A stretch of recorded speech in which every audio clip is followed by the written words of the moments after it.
हालांकि मेरा काफ़ी सारे एग्जाम में सिलेक्शन हुआ, जैसे मैंने ICR दिया, उसमें मेरी ऑल इंडिया 9th रैंक आई थी। बाकी मैंने BHU एग्ज़ाम दिया था, BHU मेरी फार्मेसी में 1st रैंक थी, डेंटल में मेरी 2nd रैंक थी। फिर इसके बाद स्ट्रगल चलता रहा। इंडिया में मेरी 2700 रैंक थी, बट उस टाइम पे एज ए जनरल मुझे डेंटल मिल रहा था तो मैंने लिया नहीं। फिर मैंने MPPMT दी, उस टाइम पे मेरी MPPMT में ऑल MP में 19th रैंक थी जी, बहुत सॉरी नहीं। तो उसके बाद मैंने GMC Gandhi medical college Bhopal से मैंने MBBS की पढ़ाई की। उस समय भी स्ट्रगल, जैसे भाई ये पापा जी ने बताया, स्ट्रगल रहता था, थोड़े इकोनॉमिकल इशूज़ थे, चलते रहते थे, बट ये रहता था कि आपको फोकस्ड रहना चाहिए, what you want to do, you just focus on that. तो मेरा वो चीज़ें क्लियर थी, क्या करना है लाइफ में, कैसे करना है, तो चीज़ें स्मूथली होती गई। फिर मैंने MBBS कंप्लीट किया। फिर लकली मेरा उसी साल मैंने PG दिया, मेरा PG में सिलेक्शन हो गया। मैंने पीडियाट्रिक्स से PG किया, ग्वालियर से किया। इसके बाद मुझे और पढ़ना था और कुछ करना था, मैंने DNV दिया। DNV मेरी ऑल इंडिया 15th रैंक आई थी उस टाइम पे। अरे वाह। तो उसके बाद मैंने दिल्ली से सेकेंडरी DNV कंप्लीट किया। फिर कंप्लीट होने के बाद लकली फिर MPPSC में क्लास 1 ऑफिसर की जॉब निकली, तो मैंने उसमें भी अप्लाई किया, तो उसमें मेरी 14th रैंक आई। नमस्कार। नमस्कार। जैसे कि आप सब लोगों को पता है कि मैं मऊगंज के लोगों को आप तक पहुंचाता हूं जिन्होंने किसी न किसी क्षेत्र में अच्छा काम किया है, और इसी कड़ी में आज हम लोग के पास हैं छोटे लाल अंकल जी, जिनके 2 बेटे जिन्होंने काफ़ी अच्छी उपलब्धियां अपने जीवन में प्राप्त की हैं। आइए सबसे पहले जानते हैं अंकल के बारे में। नमस्कार अंकल जी। नमस्कार अंकल, सबसे पहले तो आप थोड़ा सा अपने बारे में बताइए। हमारा गांव पहाड़खा, पोस्ट भरगमा, तहसील नईगढ़ी है। मैं शिक्षा विभाग में 25/11/81 से शिक्षा विभाग में गया। काफ़ी मेहनत करना पड़ा शिक्षा विभाग में जाने के पहले। बहुत संघर्ष, हमारी घर की भी आर्थिक स्थिति बहुत अच्छी नहीं थी। पिताजी ने किसी कदर से हम लोगों को पढ़ाया, और सौभाग्य से हमको शिक्षा विभाग में नौकरी मिली।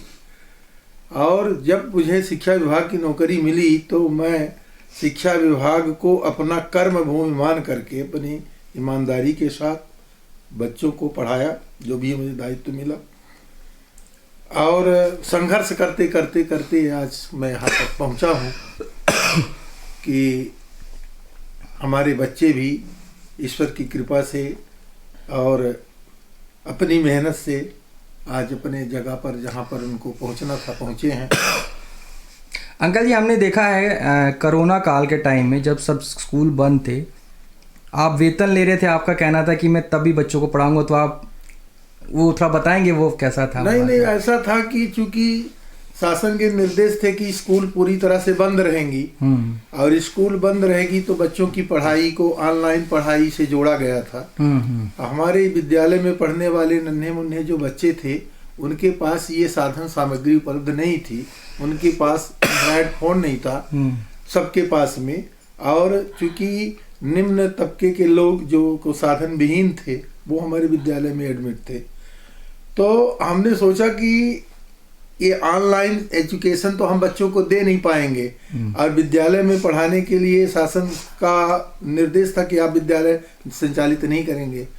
तो हमने बच्चों को पढ़ाने का एक जरिया बनाया कि इनको मैं एक स्थान पर एकत्रित करके, क्योंकि बच्चे लोकल थे, बाहर के नहीं थे, तो बाहर से कोरोना का संक्रमण होने का डर भी नहीं था, और जाने पहचाने हमारे बच्चे थे। उनको मैं ले करके एक बगीचे में बैठाकर लपेट से आम पट लेकर के उनको मैं विधिवत 4 घंटे 5 घंटे पढ़ाते थे, ताकि उनकी पढ़ाई प्रभावित ना हो।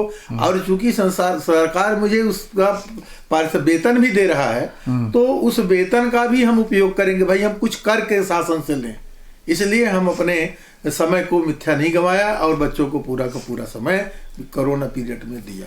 अंकल जी, आपने पूरी अपनी जो सर्विस ईमानदारी से बिताई, हमने देखा है, और आप रिटायर भी हुए थे, तो आपका शानदार भव्य लोगों ने स्वागत भी किया था, आपको विदाई के साथ छोड़ने भी आए थे। अच्छा अंकल जी, ये बताइए कि आपके जो 2 लड़के हैं, आपको इनको पढ़ाने में जी क्या क्या संघर्ष का सामना करना पड़ा? अब संघर्ष, क्योंकि हमारी आय कम थी, वेतन आधार था बच्चों को पढ़ाने के लिए, तो बहुत संघर्ष करके, और हमारे बच्चे भी बहुत मितव्ययी थे, अनाप शनाप खर्च नहीं था। अपनी मेहनत, अपनी लगन, अपनी निष्ठा से वो आज जहाँ पर है तो अपनी मेहनत से हैं। हमारा सहयोग जरूर था कि जो कम खाओ अब और अपना पढ़ाई पर ध्यान दो। ये हमारा था, हमारे परिवार का, हमारी पत्नी का भी यही सहयोग था बच्चों को आगे बढ़ाने के लिए। हम लोगों ने अपना सुख को किनारे करके और मात्र बच्चों को एजुकेशन में दिया, इसके अलावा तो हमने कुछ किया ही नहीं। जी। अच्छा, कौन से स्कूल में अंकल ये बच्चे पढ़े हैं आपके? हमारे बच्चे हिंदी मीडियम स्कूल में पढ़े हैं। मध्य प्रदेश शासन के स्कूल में प्राइमरी एजुकेशन उनका हुआ मध्य प्रदेश शासन की स्कूल में। और इसके बाद जब मैं छत्तीसगढ़ से ट्रांसफ़र होकर के मऊगंज आया तो तीनों बच्चे हमारे आदर्श शिशु मंदिर हनुमान मंदिर में पढ़े 10वीं तक। इसके बाद शासकीय स्कूल में हायर सेकेंडरी मऊगंज में, और बच्ची हमारी कन्या हायर सेकेंडरी मऊगंज में अध्ययन की। इसके बाद 12वीं पढ़ने के बाद हम अपने बच्चों को तैयारी के लिए इंदौर भेजे। तो बड़ा बेटा मेरा IIT की तैयारी कर रहा था और उसका पीटी में भी हुआ था और IIPS में भी हुआ, देवी अहिल्याबाई विश्वविद्यालय कैंपस के अंतर्गत। तो उसमें उनका चयन हुआ तो वहाँ एडमिशन हो गया। छोटा बेटा भी मेरा इस MBBS की तैयारी के लिए इंदौर गया और काफ़ी संघर्ष किया। काफ़ी संघर्ष के बाद में उनको ये उपलब्धि हासिल हुई। जी। जी महेंद्र सर, आप सबसे पहले आपसे जानना चाहेंगे, अभी आप ऑस्ट्रेलिया में सेटल्ड हैं, वेल सेटल्ड हैं, थोड़ा सा आप बताएंगे कि आप मऊगंज के साधारण से स्कूल में पढ़ के आज आप विदेश में जॉब कर रहे हैं, तो मऊगंज के लोगों को क्या आप संदेश देना चाहेंगे? सबसे पहले तो देखिए, हार्ड वर्क जो होता है वो सबसे इम्पोर्टेंट होता है। हार्ड वर्क के साथ साथ आपको डिसिप्लिन जो है आपकी लाइफ में वो सबसे इम्पोर्टेंट होता है। एंड किसी भी कंपनी में अगर आप जाते हैं इनिशियल लेवल पे, तो वहाँ पे क्योंकि आजकल इंटरनेट की दुनिया में नई नई चीज़ें आ गई हैं, नई नई टेक्नोलॉजीज आ गई हैं, तो अपने आप को अपडेट करना पड़ता है। तो आज की डेट में भी आपको 3 घंटे 4 घंटे आपको पढ़ना पड़ेगा। ये नहीं कि बस आपका कैंपस सिलेक्शन हो गया है और आपकी नौकरी लग गई है तो आपका काम खत्म हो गया है, नहीं। आजकल जितने रैपिड फास्ट से दुनिया चल रही है, तो आपको उसी हिसाब से अपने आप को अपडेट करना पड़ता है। तो एक तो टेक्नोलॉजी आपको सीखना पड़ता है, और दूसरा मार्केट में क्या नई चीज़ें चल रही है, क्या ऑटोमेशन चल रहे हैं, किस फील्ड में काम करना पड़ रहा है, वो सारा चीज़ आपको करना पड़ता है। तो डेफिनेटली हार्ड वर्क है। दूसरा आपको डिसिप्लिन, कि आप अपने काम को किस तरीके से करते हैं, क्योंकि आजकल अपॉर्चुनिटीज़ मिलती हैं, बट अगर उस अपॉर्चुनिटीज़ को आप ग्रैब नहीं करोगे तो सामने वाला दूसरा बंदा रहेगा जो भी है वो ग्रैब कर लेगा। तो सबसे इम्पोर्टेंट होता है कि आप अपॉर्चुनिटीज़ को किस तरह यूटिलाइज करते हैं, राइट। जैसे मुझे एक अपॉर्चुनिटी मिली इंडिया से बाहर जाने के लिए इन्फोसिस के थ्रू, तो मैं वहाँ पे गया। वहाँ पे क्लाइंट इंटरेक्शंस होते हैं, आपका कम्युनिकेशन स्किल्स चेक होता है, क्योंकि वहाँ पे लैंग्वेज इंग्लिश होती है, तो आप हिंदी में आपको बात करना नहीं है, प्लस वहाँ पे फॉर्मल लैंग्वेज में बात करनी होती है। तो क्लाइंट से आप कैसे इंटरेक्ट करते हो, फिर अपना रेपुटेशन वहाँ बनाना पड़ता है, आप कैसे काम करते हो, कैसे आप चीज़ें डिलीवर करते हो, क्योंकि यहाँ पे चीज़ें सब टाइम बाउंड होती हैं, कि मतलब अगर आपको 2 दिन का टाइम दिया गया है देन आपको 2 दिन के अंदर ही डिलीवर करना होता है। तो डिसिप्लिन काम में बहुत इंपॉर्टेंट होता है। तो इसके बाद फिर जब आप वहाँ पे जाते हो, वहाँ का कल्चर सीखते हो, क्योंकि यहाँ की लाइफ और वहाँ की लाइफ में दोनों में काम में अंतर होता है, वहाँ का एनवायरनमेंट अलग है, वहाँ का कल्चर अलग है। तो आप जाते हो, चीज़ें सीखते हो, अडॉप्ट करते हो, और इसके हिसाब से फिर आप अपने काम को शोकेस करते हो। क्योंकि हमारे फील्ड में काम की वैल्यू तो है, लेकिन आप किस तरह को प्रेजेंट करते हैं, प्रेजेंटेशन जिसको बोलते हैं, स्किल्स, वो इंपॉर्टेंट होती है। कि ठीक है आपने काम 8 घंटे किया, बट अगर 8 घंटे को आप शोकेस नहीं कर पा रहे हो तो बाहर उसका यूज़ नहीं है। तो आपको शोकेस करना आना चाहिए, ठीक है। और बाकी काम करते रहिए। तो डेफिनेटली अपॉर्चुनिटीज़ है ITs में, हर किसी को मौका नहीं मिलता, लेकिन अगर आपको मौका मिला तो उसको मौके को आप कैपिटलाइज कैसे करते हो वो इम्पोर्टेंट है।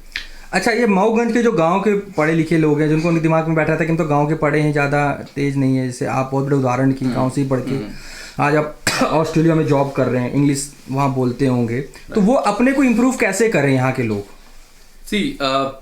सबसे बेसिक स्किल्स जो कि हमारे टाइम पे, जैसे हम हिंदी मीडियम से पढ़े हुए हैं, राइट। तो जब हम ग्रेजुएशन करने गए, जब हम IIT की तैयारी कर रहे थे, उस टाइम्स में भी काफ़ी प्रॉब्लम्स आ रही थी, क्योंकि तब इंटरनेट की दुनिया इतनी थी नहीं, राइट। आज देखो आप सारी चीज़ें ऑनलाइन अवेलेबल है, आप न्यूज़पेपर पढ़ सकते हो, आप घर पे बैठ के भी आप इंग्लिश, इतने सारे यूट्यूब में वीडियोज़ हैं, आप उनको वीडियोज़ दे सकते हो।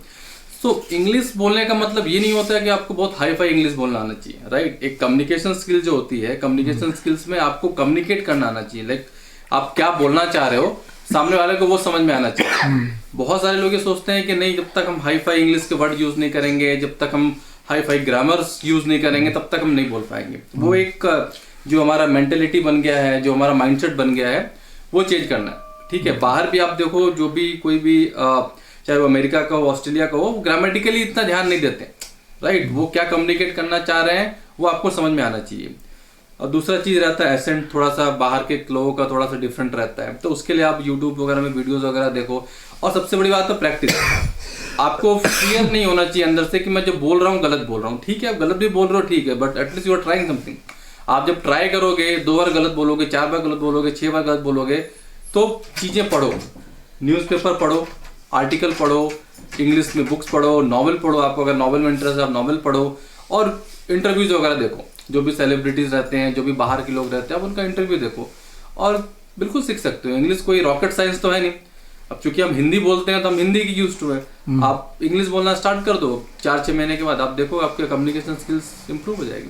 और जैसे मैंने भी वैसे किया, तो हर कोई कर सकता हो।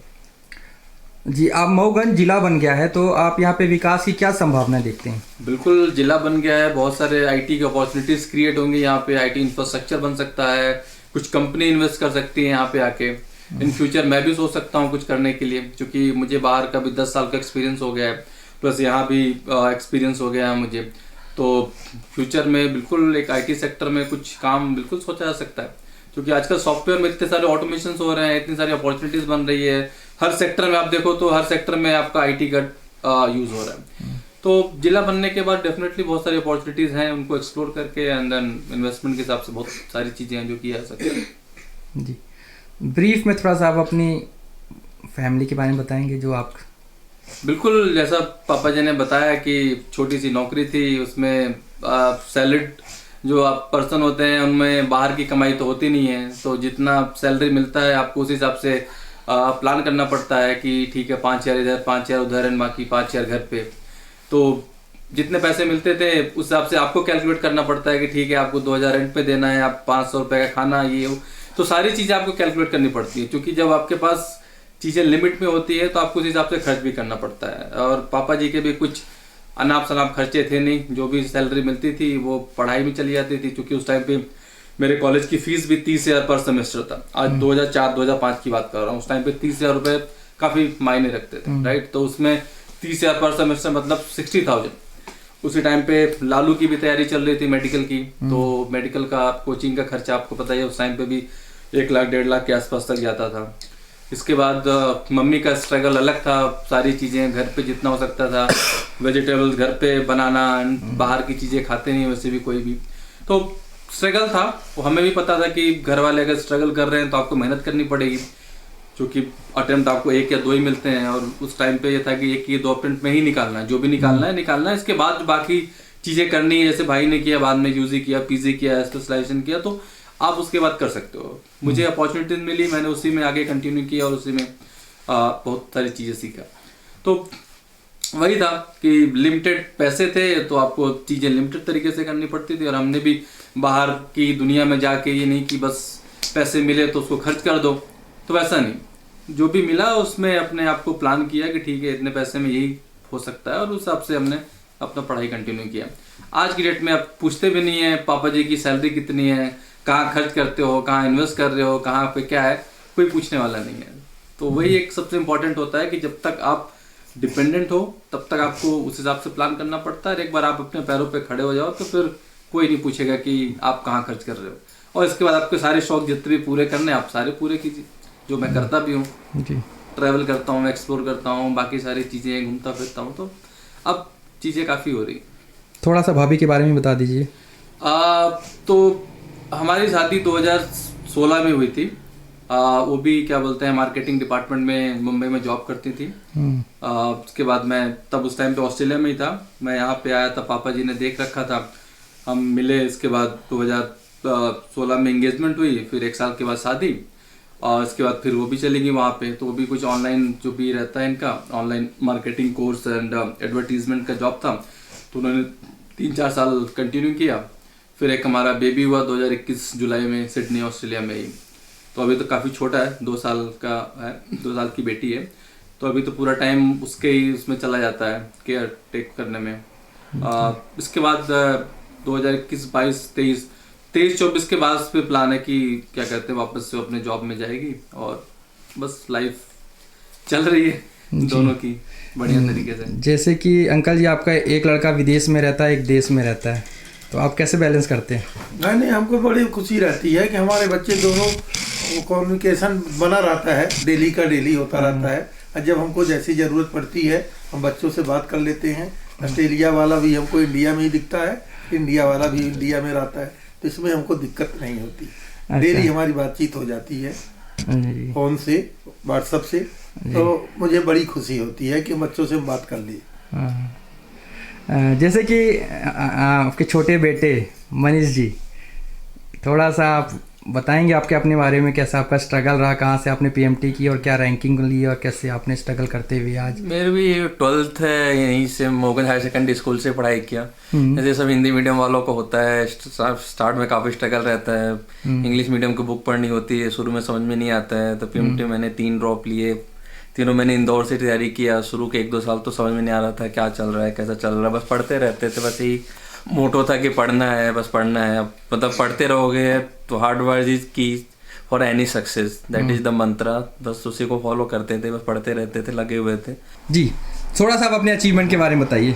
मैंने 12th है बॉयज़ हायर सेकेंडरी स्कूल मोगन से पास की। इसके बाद जैसे सबका ड्रीम होता है, अगर बायोली हो तो आपका डॉक्टर बनना ड्रीम होता है। मेरा भी स्टार्टर में डॉक्टर बनना ही ड्रीम था, ज़्यादा कुछ पता नहीं था, बस मुझे ये पता था पीएमटी करनी होती है, इससे डॉक्टर बनते। ये सपना लेकर के मैं भी इंदौर में गया क्योंकि भाई मेरा वहीं पढ़ रहा था। बस वहाँ से स्ट्रगल स्टार्ट हुआ। पहला स्ट्रगल तो हिंदी मीडियम से इंग्लिश मीडियम कन्वर्ट होने में होता है, ना आपको हिंदी समझ में आ रही होती है, ना आपको इंग्लिश समझ में आ रही होती है। बुक्स भी आपके पास यहाँ पे एमपी में उतनी अच्छी नहीं रहती है एज ए स्टेट पीएमटी। तो स्ट्रगल स्टार्ट में ज़्यादा था, धीरे धीरे मैं एनवायरनमेंट में एकोमोडेट हुआ, थोड़ा एडजस्ट हुआ, कैसे पढ़ना है, क्या पढ़ना है। फिर धीरे धीरे एक बार अडॉप्ट होने के बाद फिर प्रिपरेशन ने स्पीड पकड़ी। इसके बाद मैंने 2008 में भी एग्ज़ाम दिया, उसमें मेरी all India 2700 rank I. But मुझे MBBS करना था, उसमें मुझे डेंटल मिल रहा था। फिर मैंने एक ड्रॉप और लिया, उसमें मैंने MPPMT 2009 एग्ज़ाम दिया। उससे पहले मैंने एग्रीकल्चर के एग्ज़ाम दिया, उसमें मेरी ऑल इंडिया 9th रैंक थी। इसके बाद मैंने BHU के एग्ज़ाम दिया, उसमें मेरी फार्मेसी में ऑल इंडिया फर्स्ट रैंक थी। BAMS BHMS दोनों मेरी ऑल इंडिया फर्स्ट रैंक थी। डेंटल में मेरी ऑल इंडिया 3rd रैंक थी।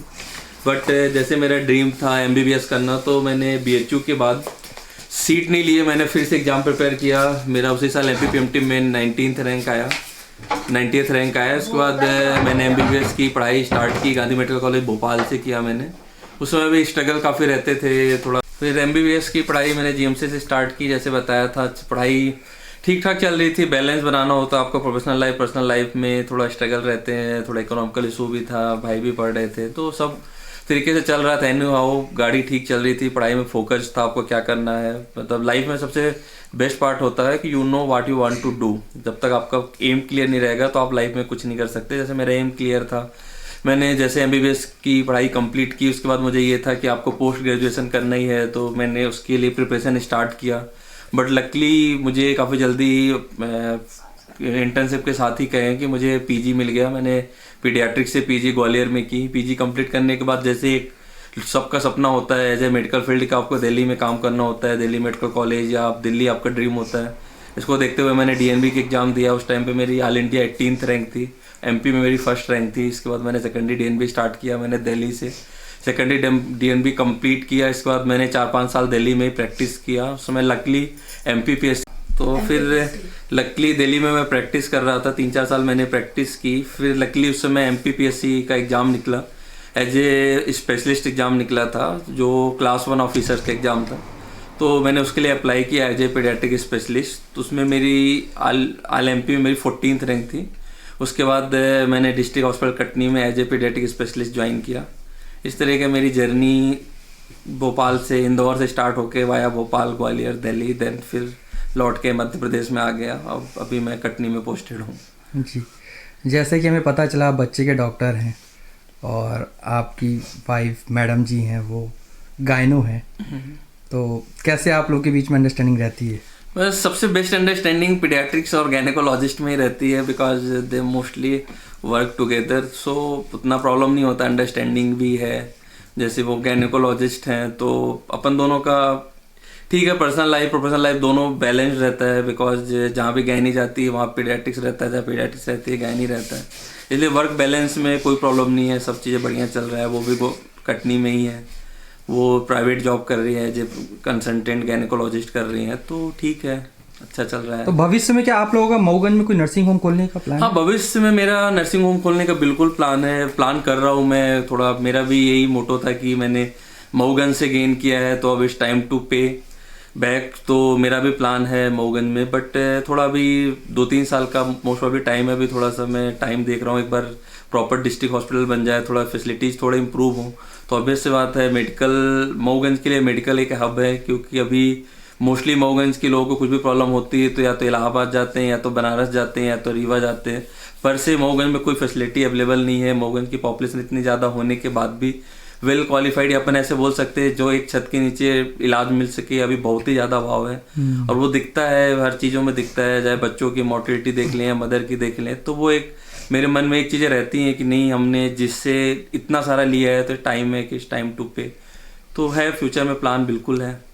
अच्छा, जैसे कि आपने इतनी सारी पढ़ाई की है और उसमें अचीवमेंट रैंकिंग पाई है, तो बहुत इंस्पिरेंट बच्चे हैं जो पढ़ाई तैयार कर रहे हैं, पीएमटी कर रहे हैं, कई सालों से करते हैं, आप उनको क्या सजेशन देना चाहें? और भविष्य में कोई योजना है कि आप उनको ऑनलाइन क्लास वगैरह दिलवा? हाँ, मेरा जैसे ये मोटो था, मैंने जब भी पढ़ाई स्टार्ट की तो मैं बचपन से पढ़ाई के लिए पैशनेट था, मैं जो भी चीज़ करता था मुझे ये करना है, मतलब करना है, मैंने कभी टाइम नहीं देखा, मैं 6 घंटे भी पढ़ता था, नहीं हुआ तो 8 घंटे भी पढ़ता था, मैंने एक दिन में 16 घंटे भी पढ़ाई की है, 14 घंटे भी पढ़ाई की है, तो मेरा एक ही वर्ड है कि hard work is key for, तो बस हार्ड वर्क है मेरा, हमेशा यही रहता था कि आपको पढ़ना है 12, 14, 16 घंटा, आवर्स मैटर नहीं करते, आपने जो चीज़ डिसाइड की है वो चीज़ पढ़ना है, और हार्ड वर्क से ही सक्सेस मिलता है। मेरी इतनी सारी रैंक आई सबके पीछे, क्योंकि मैं एक बेसिक हिंदी मीडियम से पढ़ के अगर इतना अचीव कर सकता हूँ तो आई थिंक कोई भी बच्चा अचीव कर सकता है, क्योंकि मुझे नहीं लगता जिस टाइम मैंने पढ़ाई किया था तो मेरे से भी कोई बिलो रह सकता है। एक बिलो स्टैंडर्ड से उठ करके अगर आप टॉप लेवल दिल्ली में मेडिकल कॉलेज में आप पढ़ रहे हो तो नो डाउट कोई भी कर सकता है।